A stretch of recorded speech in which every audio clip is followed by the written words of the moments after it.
are you studying? And how are you absorbing that content? So the drive from textbooks to digital is changing so fast. I draw the analogy between that and what is happening in television consumption. So let me ask my students, how many of you in the last 1 month have watched some streaming video, either Netflix or Amazon or Hotstar? Who here, raise your hand, who here is watching?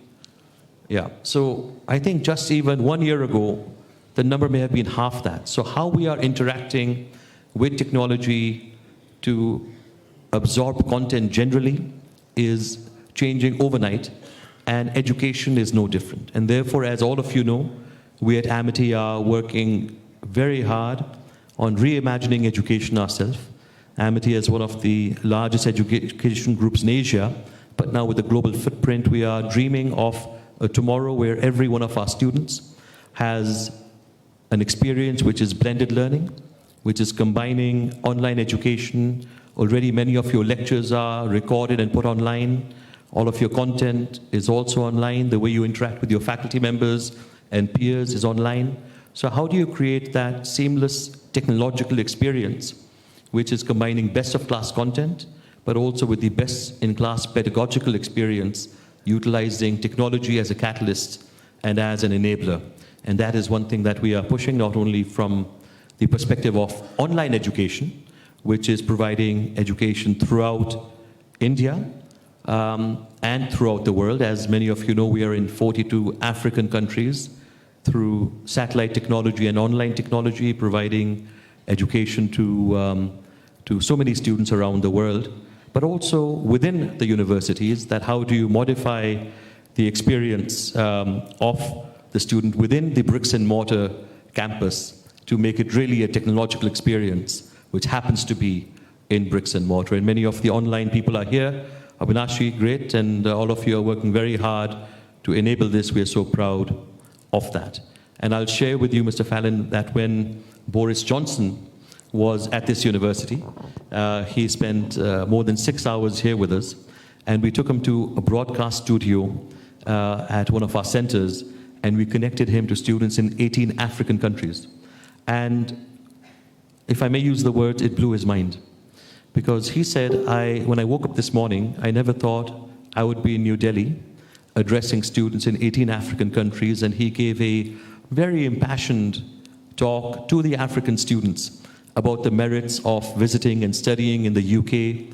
And he was a great ambassador, and now, of course, the Prime Minister. But it was an example of how technology can be transformative, not only for education, but for person-to-person interaction.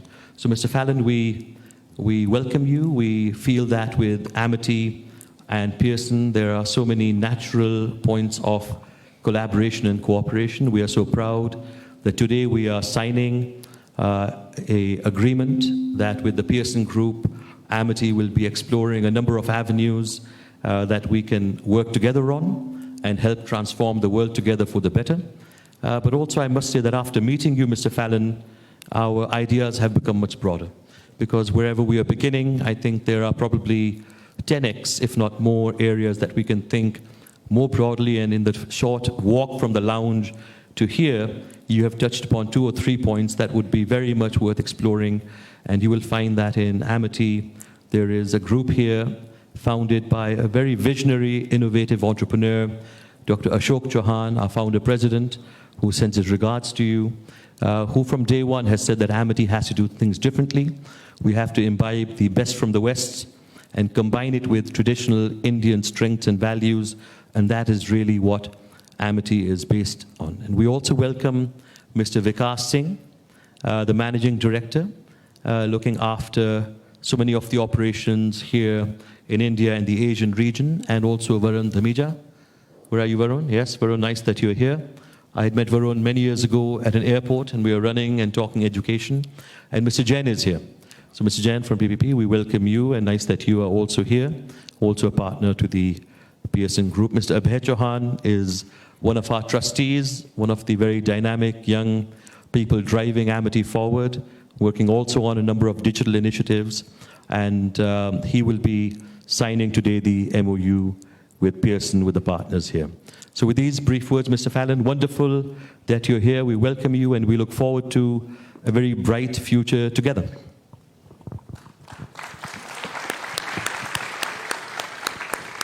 Thank you very much, Dr. Chahon, for a very warm welcome. You mentioned that the new British Prime Minister, Boris Johnson, was here a while ago, and you said the experience blew his mind. Well, in my jet lag last night, I was up at about 2 o'clock local time watching the result come through from the House of Commons, where I think our new Prime Minister had his mind blown in a different way by losing his majority.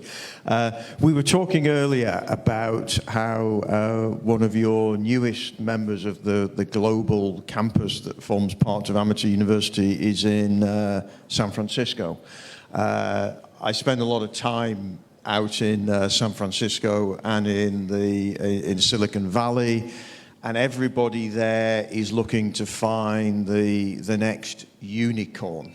Does everybody know what a unicorn is? The unicorn is the startup that is going to grow to at least $1 billion in annual revenues. And it's a very precious and rare thing because thousands and thousands of startups, and probably one of them makes it to be the unicorn that we then all hear about.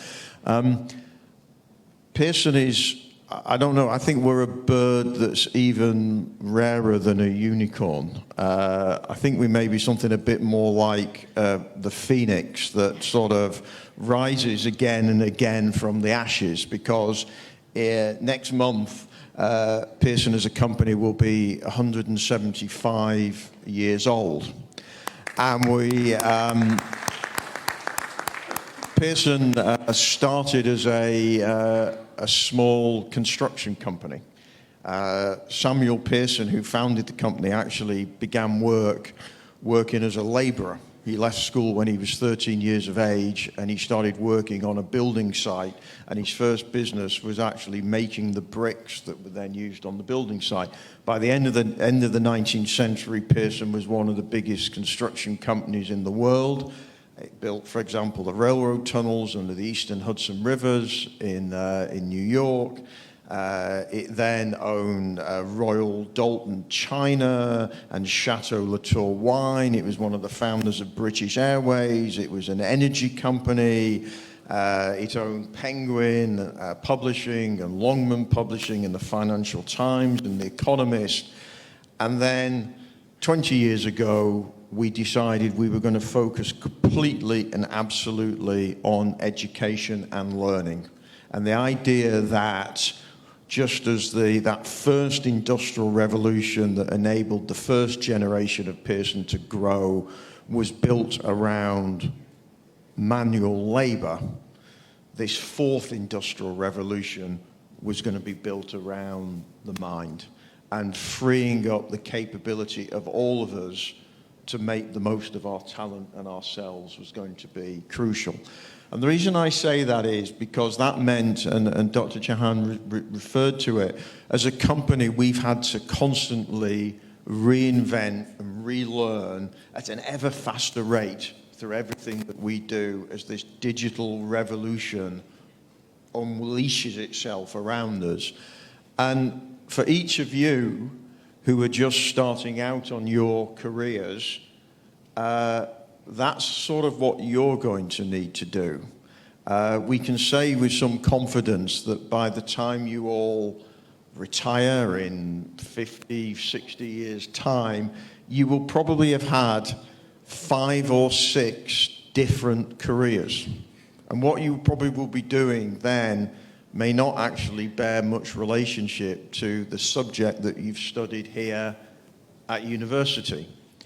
And yet, what you're doing here at university is going to be fundamental to success in life. Not just the specific discipline that you're studying, but much more what I would say were the underlying skills. You are learning how to learn. You are learning how to persuade a colleague of a point of view. You're learning how to teach someone else to do things. You're learning what we call fluency of ideas, this ability just to take a problem and think lots of different ways of solving it. You're learning how to empathize and listen and learn and stand in the shoes of other people and recognize different perspectives and then work out how you're going to resolve those differences. We did a major piece of research a couple of years ago on the future of work, and we looked at what are the skills that are going to be most in demand by employers over the next 10 years. And the skills I've just described are those. And those are the fundamental underlying skills that you are learning and acquiring here at university, which I think is really, really important and vital to your future success. But also the fact that we're then going to have to relearn, retrain, reskill throughout our working lives. And so I look at amateur university and I look at the scale of what you're doing, and it's absolutely incredible. To someone who spends a lot of their time in America and in the UK and countries like that, very rare to see high quality universities scale to much more than, 75,000 students is a rarity. What you're doing with hundreds of thousands of students is incredible. And I think the two things that we share is this underlying sense of purpose, that we both need to, generate enough revenue to cover our costs and have money that we can invest in the future development of the organization and expand into new buildings and invest in new technology and do all those important things. But we know those are the byproduct of doing something really well. What defines us is the fundamental purpose. And I think what we share is that fundamental purpose, that we look out of this room and we see a world of talent, and we want that talent to make the most of itself, yourselves and your lives, to your benefit and those of the families and the communities in which you work. And that's why it's a great honor and privilege for me to be with you today. Thank you.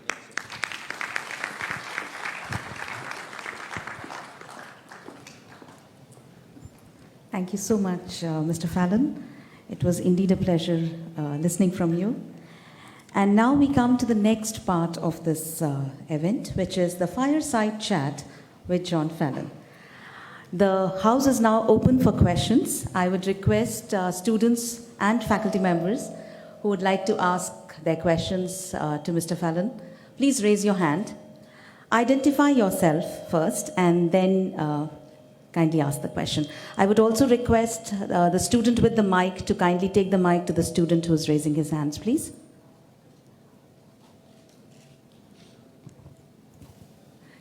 Excuse me? Yeah. Good morning, sir.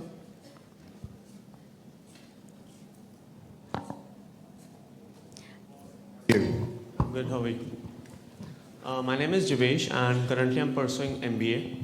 And my question is that how exactly the Pearson's digital products and services or the offerings will enhance the learning outcomes of the students?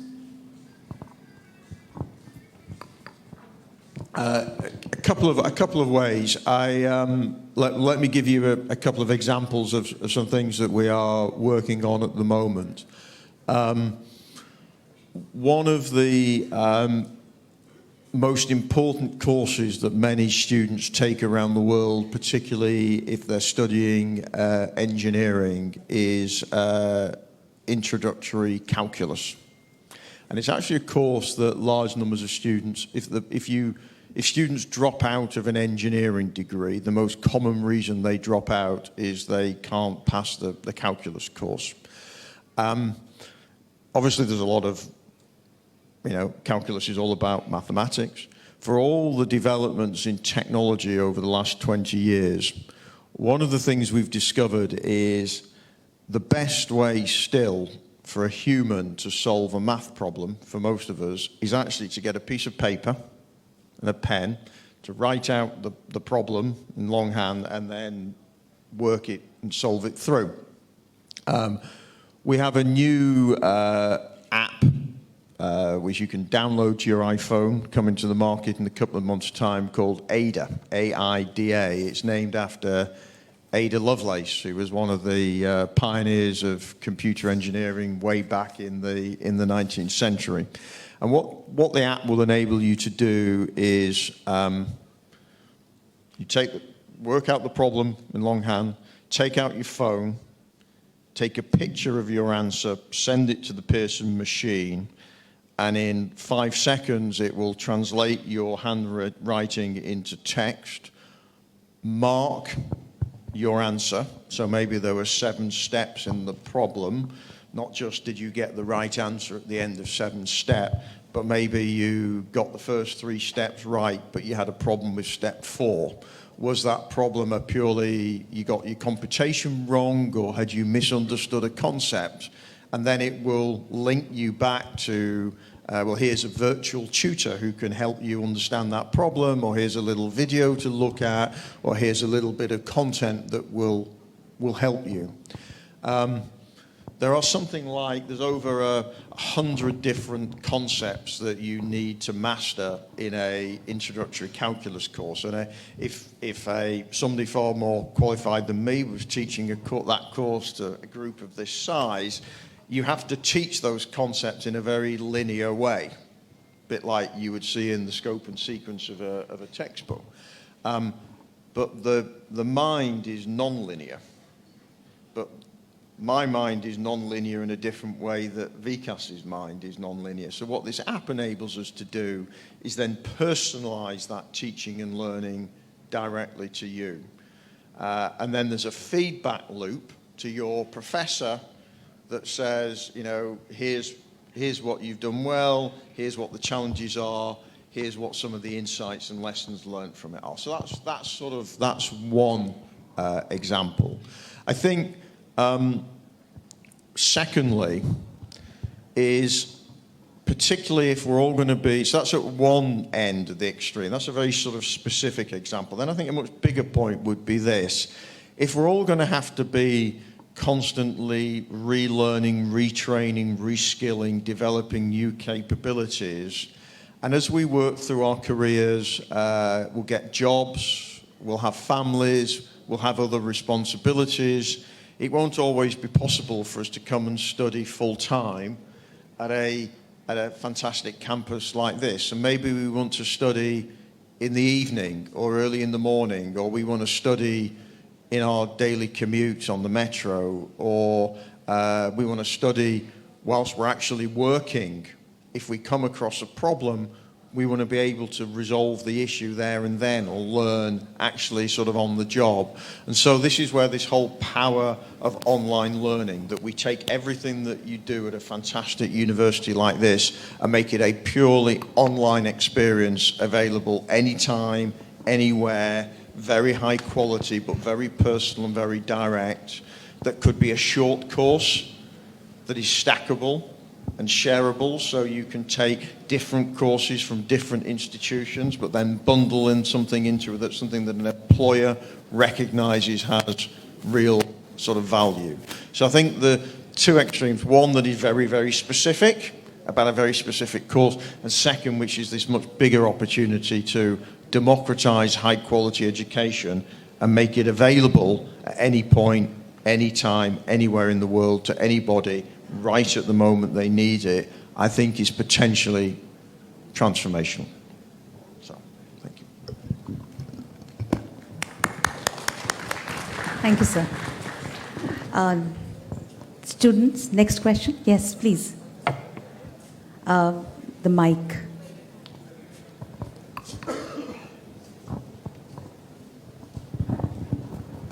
Good morning. My question is to Mr. John Fallon. My name is Pramod Rajput, and my question is that with the advent of new technology and so much consumption of digital content, according to you, what is going to be the future of printed books? Printed books, yeah. So our Pearson is about $5 billion in annual revenues, and about now It's split about a third between publishing, assessment, and services, where we sort of partner with universities to help them to scale online or run virtual schools and the sort.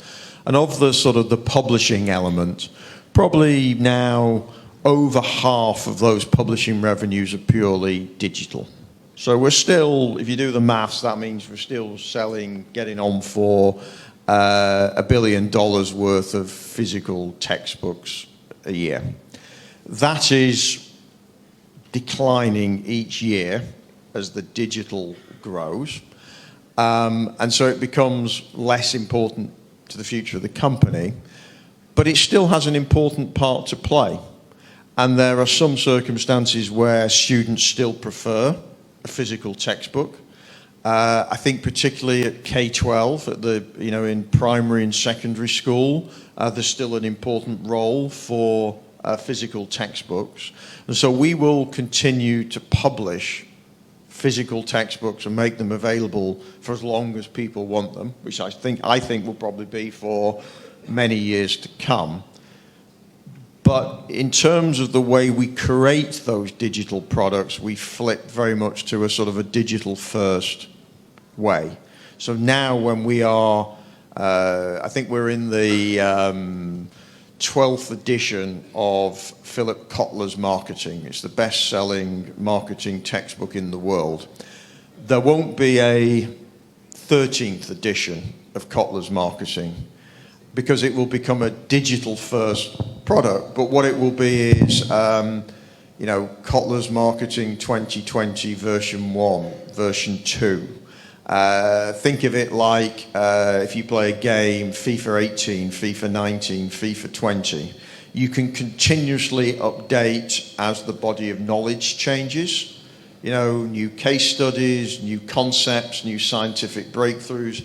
You don't have to wait 3 years for a new physical edition. You update the software in real time, but you can also update for as we do much more research into how the human brain actually learns in an online environment, you can be constantly tweaking the online experience to make it more effective for students.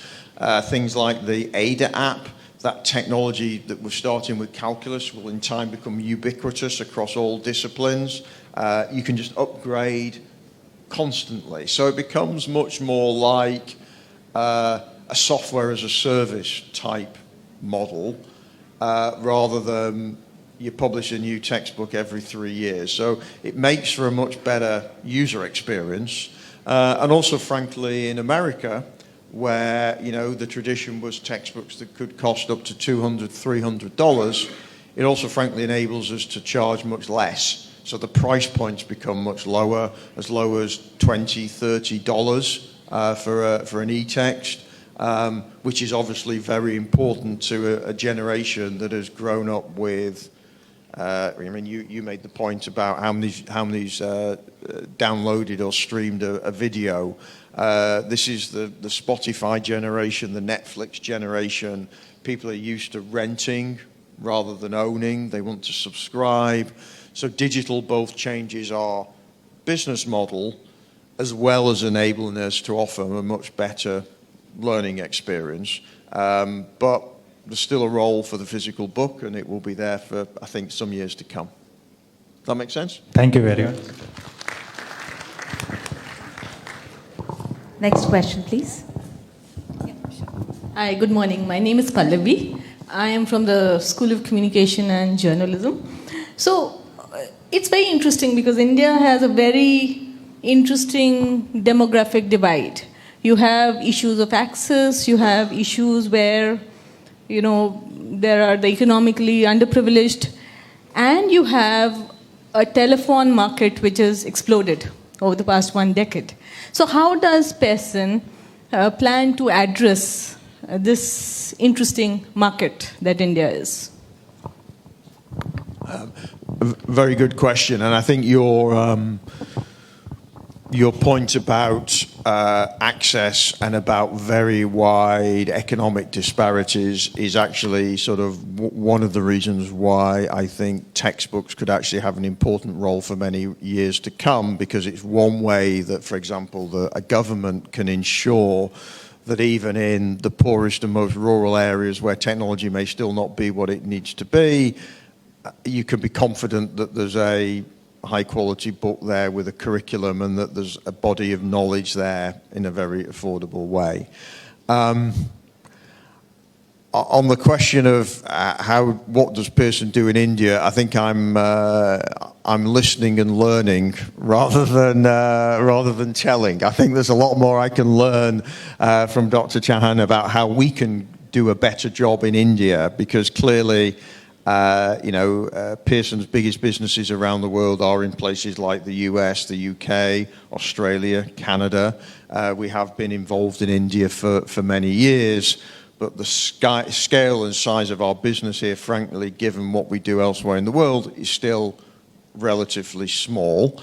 I think there's a combination of things we can do. I think one, how can we bring some of our capabilities, expertise, technology, high quality content and assessment, but then adapt it in an India-specific way and at price points that are going to work in India.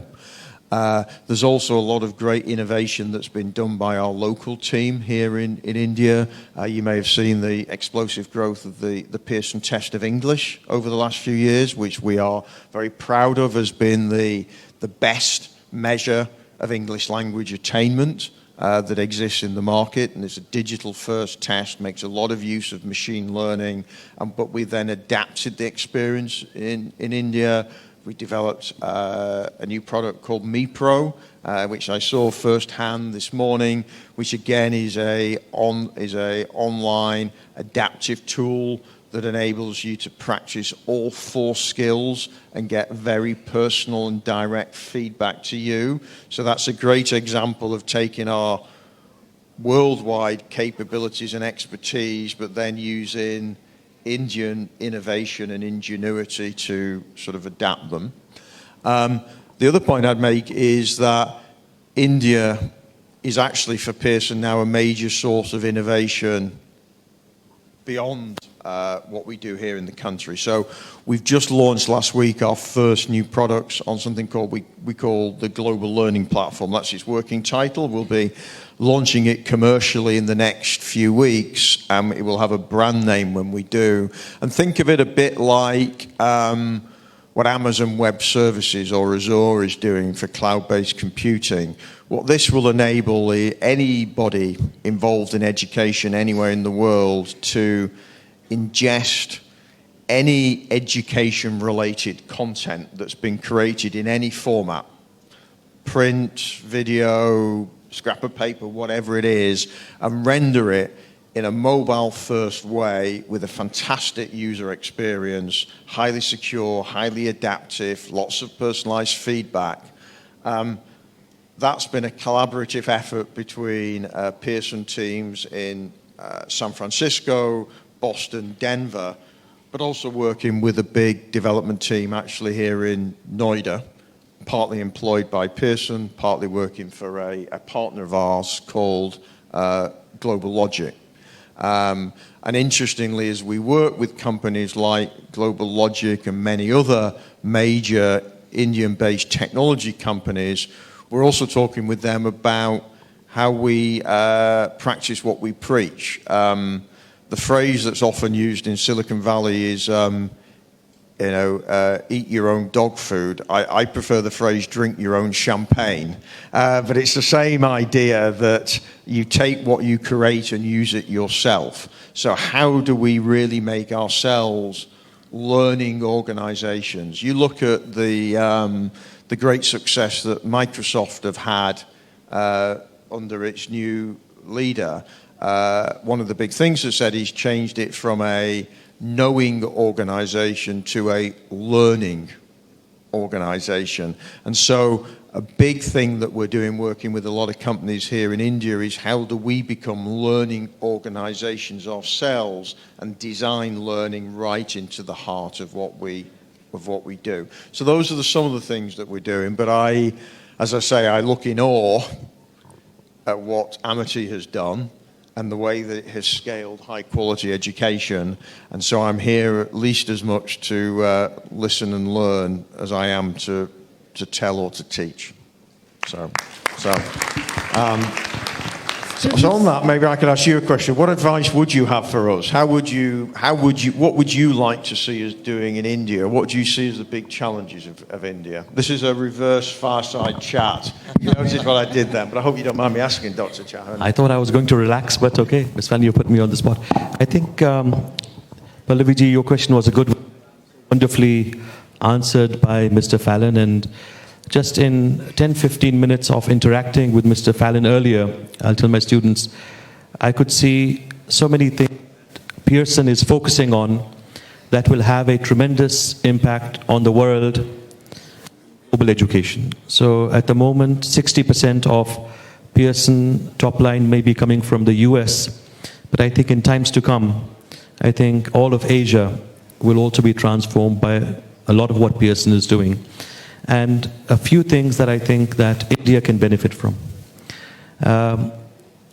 We need to have a model in our country where people have the opportunity for more individualized, customized study pathways, where every student is being given the chance to study at their own pace, look at areas of interest of their own, adaptive learning, as you mentioned, to make sure that inherently in the system, the strengths and weaknesses are picked up and reinforced. Because when you have so many people, there can be the potential of looking at it like a factory, that you're putting, cohorts of students through, studying the same thing, trying to do the same thing for everyone. And I think that is where the problem can occur. And we at Amity are trying to work on things like flexible credit systems, choice-based credit systems, major and minor degrees, non-credit courses, project work, many things that choosing different foreign languages, study abroad options, where really you have a menu or an option and you can pick and choose and customize your own experience. And more technology will be a part of that. So I think for a country like India, when you look at the future, when you have more than 1 billion people, then unless you are working with technology to individualize education, it will not be the best possible experience and the best possible outcome for our students, which I think we both as groups are very much committed to.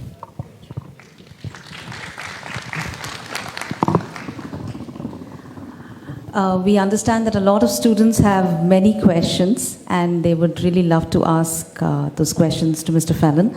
But due to time constraint, we have to move to the next part of this program, which is also... Okay. So on popular demand, one more question, but we would like it from a student, please. We would really like a student to ask a question. Yeah, there.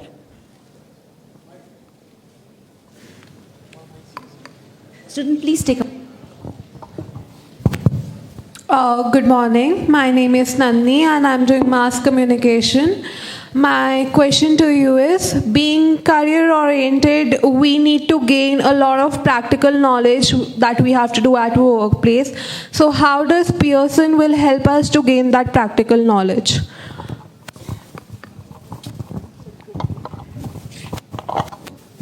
Great question. I mean, one of the things that we are... I think there's a couple of ways in which we can do that. One is we have a major sort of program of outreach with employers to encourage employers to link up with universities so that I think increasingly whilst people are studying, doing work placements and the like, I think will become very, very important. We're also doing now to embed employability much more directly into every digital course that we create, so that we're able to say to you, maybe you've done you've done a course in English literature, but actually in the course of doing English literature, you've acquired the following skills. Some of the things I was talking about earlier. You've developed the ability to learn how to learn. You've demonstrated that you have the ability to persuade somebody else of a different point of view, whatever it would be. Actually, these skills would be useful in these types of careers, right? So, for example, although you've done a course in English, actually the skills you've demonstrated would actually be really interested to a global advertising company. So maybe that might be something that would interest you as a career. If it does, here's other courses you might want to take that would help you to build and complement that knowledge. And here's a little video that tells you what a career in marketing would look like. And if then you're interested in pursuing that career, here's some local employers that you could do some outreach to. So really trying to make the link much more directly between the course that you're studying here and now and what the future pathway and career and employability might be. Does that make sense? I mean, that's a big thing that we're doing. And I think you'll start to see that happen a lot more. So I think that universities become still, the degree that you get from the university is vital in its own right, but also much more dual accreditation. I was talking about marketing earlier. Why couldn't we have, the Institute of Marketing here in India or in America or in the UK actually accredit and certify the courses? So not only have you got your degree, but actually you've got a certificate from the Institute of Marketing or the Institute of Accounting or whatever it might be. So I think you'll start to see much more of those things develop, and that's what we're trying to do and help to make those links. Does that make sense? Do you know what you want to do? What are your career aspirations?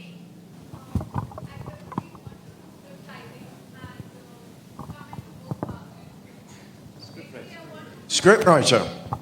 Okay. Oh, well, that's really interesting. So I was hearing last night about how Indians love movies and the huge growth in the movie industry. So So actually, my English example was a good one, then, wasn't it? So but actually, you look at a lot of the great scriptwriters would have done English literature courses like that, creativity, learning how to adapt. So good example. Thank you. Good luck. Let's give a huge round of applause to Mr. Fallon for answering every question so brilliantly well. Thank you so much. And thank you so much for your presence today. It has added a lot of value to our students' understanding. And we would now move to another very important part of today's ceremony, which is the MOU signing between Amity University and Pearson.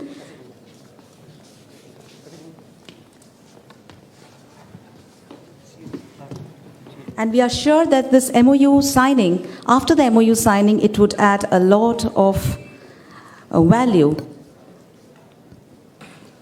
and a lot of opportunities would open up. I would request Abhay Chauhanji from Amity University and Mr. Vikas Singh from Pearson to kindly step forward.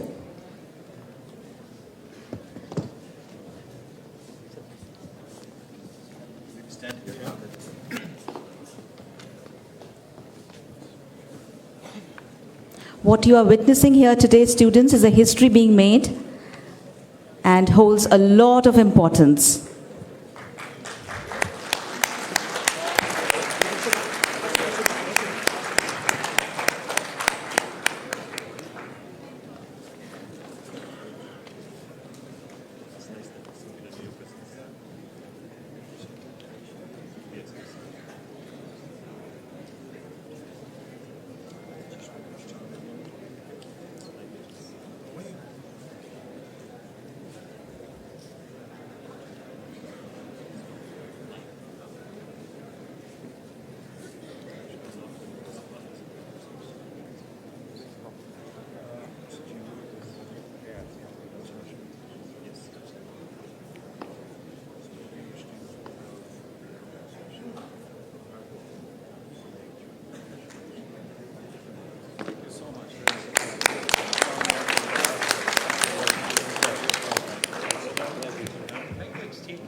Once again, let's give a huge round of applause.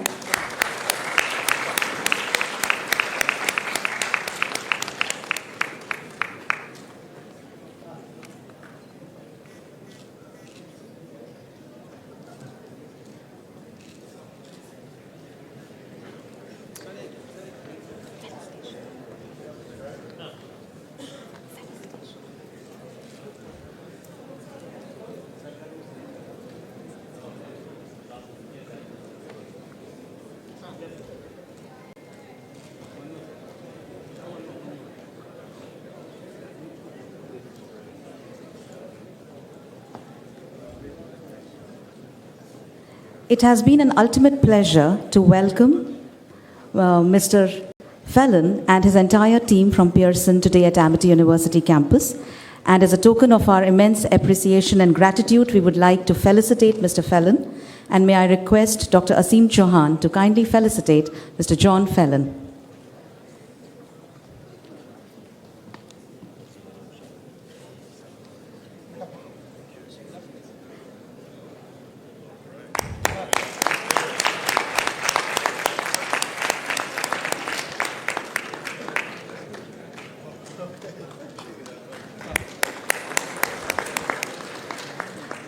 I would once again request Dr. Asim Chauhan and Abhay Chauhan ji to kindly felicitate Mr. Vikas Singh.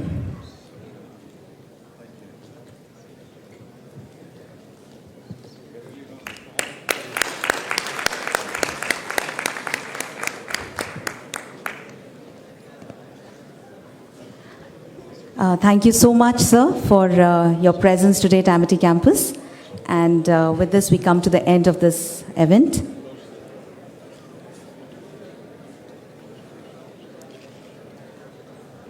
I would request everybody to kindly be seated till the guests leave the hall. I would request all the students to kindly be seated till the guests leave the hall, please.